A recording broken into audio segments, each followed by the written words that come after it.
What was your reaction to this tweet? One of the craziest things I've ever seen. Tom Emmer said, always great. And it's a photo, a nice big hug. Always great to see my friend and fellow Minnesotan, Angie Craig, around the halls of Congress. She's one of the few Democrats who's willing to work across the aisle to get important legislation like the Laken-Riley Act across the finish line. We will miss you around here, Angie. What was your reaction to that post?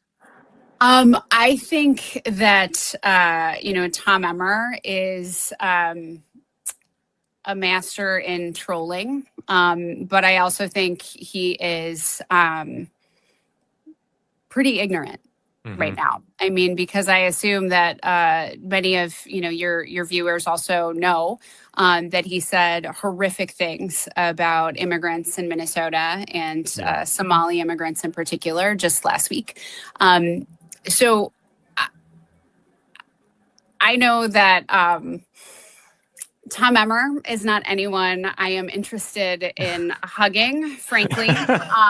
And he certainly would not be thanking me for my support of a bill, the Laken-Riley Act, which strips immigrants of due process and allows for indefinite detention of adults and children, which I think was absolutely the policy that gave the green light to Donald Trump to terrorize our people. And the reality is, my primary opponent, Congresswoman Craig, supported the Laken-Riley Act.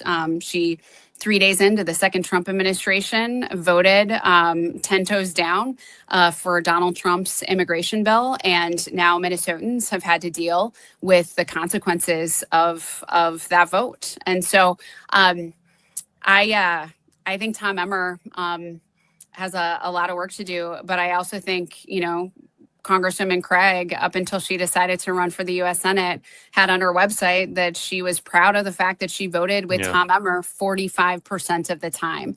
That is nothing to be proud of. And, I think she gets that now since she took it off her website. But that is, her history. She has voted with Donald Trump more than any other Minnesota Democrats, hugging Tom Emmer. And, we deserve a real Democrat to represent us in the Senate, not just someone who cosplays a Democrat when it's convenient for her. Obviously,